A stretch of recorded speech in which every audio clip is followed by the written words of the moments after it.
Hey everyone. So I am so excited to have you join me. This is the first time for work purposes that I've done YouTube Live. And I'm just excited. So I'm sitting here in our Stafford building. It is actually Stafford, we call it the Stafford Outreach. It in the United Way building in Southwest Houston. We're just off of 59 if you're in Houston. Um, and we are in this beautiful building, and this is probably my third open lab this summer, and I just feel like I'm in a room and I need to get out. I wish I was like in the mall or in a library or something and just calling people in. So this is a very different setting for me. But I want to just kind of turn the camera around just so you can kind of see. Um, and basically, what I do is I'm here if people have questions, they want to know devices and how they work. Um, and maybe they're looking for a particular device for communication, or they're looking for something to help their kids with learning, with school starting up. Um, this is just a chance to answer any questions that people might have. I am looking for my comments. Since this is new for me, I just want to make sure that I see comments as they come in. I don't see them. Okay, maybe because there aren't any.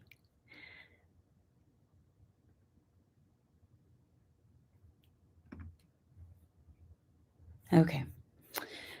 So, one of the things that we share with clients as they come, we always like to customize what we share to what their needs are. So we have a number of accessories that can help families and caregivers and our clients in general. And one of the things that we have, let's see if you can see this, okay, um, are customized styluses. And so we have clients with different needs sometimes where they require to have and sorry if that's mirrored backwards, but they require to have a way to access their device, whether it be just a simple stylus. Um, you may have encountered people that have a closed grip and they cannot isolate a finger, and so they might need help with that. And so a typical pencil hold stylus is not going to work for them. We do have a number of those, with just the little nubby end that can help. But then we also have something like this. And this is a company that it's actually a store on Etsy called Shape Dad, where they will customize um, for the user. And so this is something that a person with a fisted grip could use. It's got a specialized material that actually will allow you to touch the iPad and get it to do what you need it to do, whether you're swiping up or you're selecting a device or selecting an application. There are a number of other ones. So you've got like a pincher one, and there's a strap that can go with these to help to put this on, like strap it to your hand. Like if we said my watch was the strap, it's not. Then you could have that as well. So, just some really cool things that you probably wouldn't see in a typical store. We have clients all the time that maybe have a question of their Bluetooth device keeps coming disconnected. And so they might bring a speaker in or some AirPods. We talk about kind of the differences between some of the AirPods that maybe the AirPod Pro or the Beats Pro, and why you'd want something like that. I go to classrooms quite a bit and transition age students, meaning kids that are transitioning from high school age to adult, out working out in the community. And some of those kids are they play the part. They want everyone to see that they are just like everybody else. And so, getting a text on their phone, they might act like they read it or that they can read it, but they might not be able to read it. And so, I wish I could share my screen on YouTube Live, and I haven't figured that part out yet. But you'll have to book a session with me. It's free. So I do go out to campuses and I do show them. And again, if this is backwards, I apologize. I do show them that they could simply go into their accessibility settings and they can turn on something called speak selection and or spoken content and then speak selection. Again, it's probably backwards. And that if that's turned on, now if they get a text message, I teach them to pop in their AirPod, and you might jump to my AirPod because I'm on a MacBook. My computer's pretty good about that. So if that audio changed, that's why. I just received a text a little while ago, and maybe they don't want to read it, or maybe they can't read it, or there's no one around there to help them read it. So I tell them, pop an AirPod in. Just no one has to know that you're listening to your text message. And then you can click on it, and I don't know that you'll hear it, but this is my daughter, and she says, if I hold it down, I could say speak. I was super fast, so I can actually slow it down. And I have a little shortcut on my screen that's a little arrow, and I'm going to change it to slower.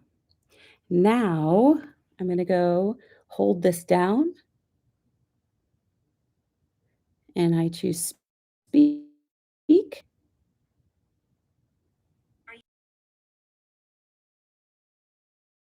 Now, if I was connected to my AirPod with my phone, then only I would hear it. And so I tell my high school students that all the time.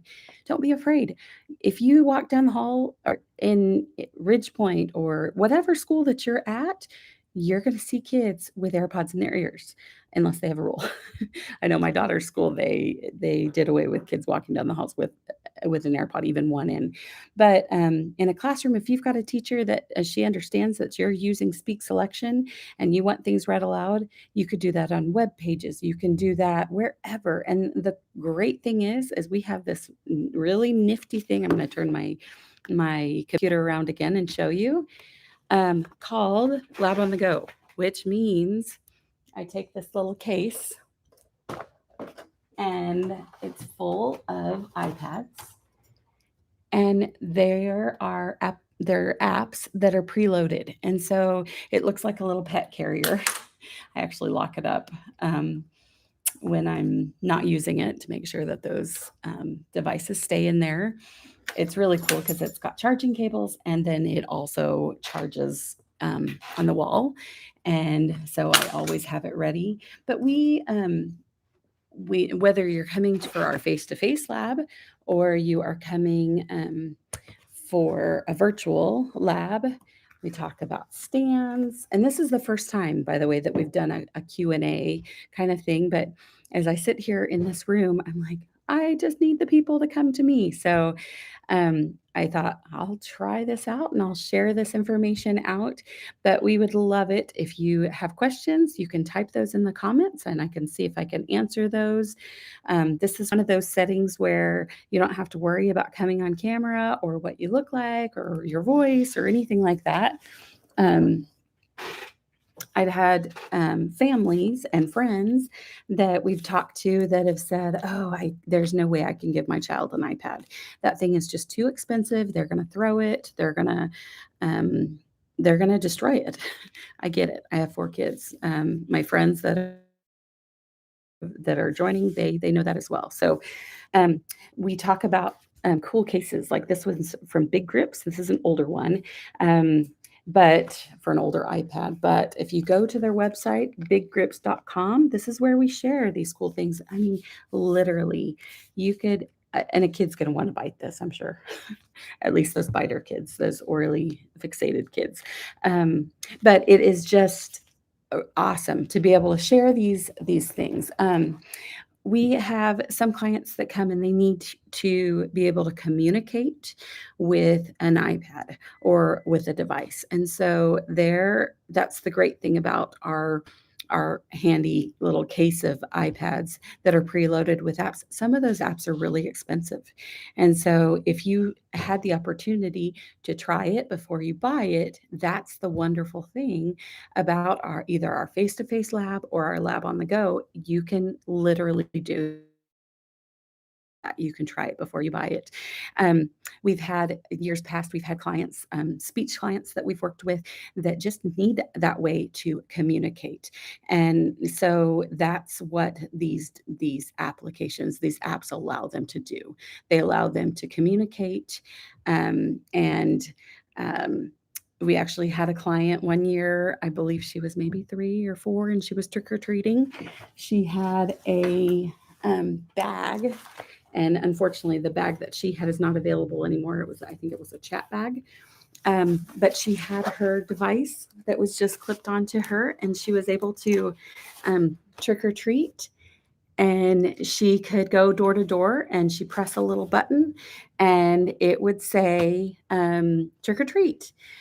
For many of our users, that might be the first time that they're able to talk and communicate. So um, that's what our open labs are for. That's what we want to be able to share this information with people, talking about having a tripod, being able to have a built-in stand for your case.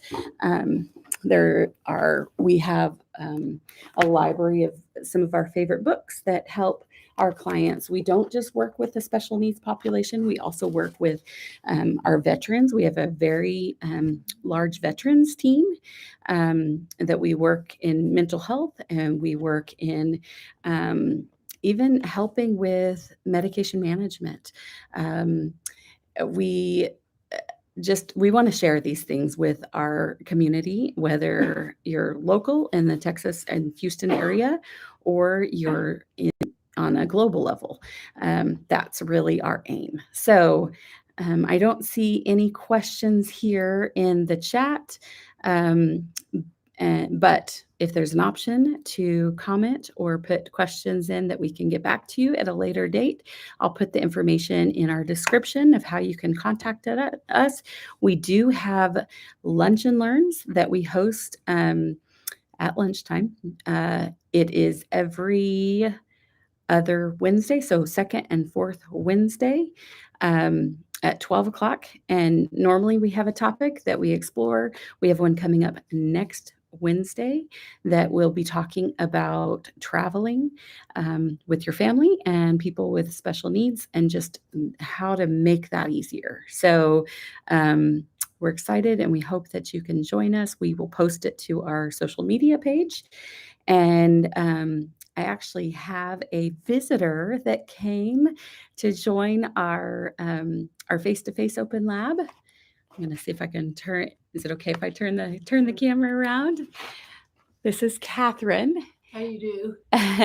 And Catherine actually is our digital content writer, and she writes on our blog. So some of the great pieces that you haven't, if you're new to Bridging Apps, our website, you can go and along the top navigation, you'll be able to see blog. If you go down there, you'll be able to read some of these awesome posts. And I'm going to take this AirPod out so that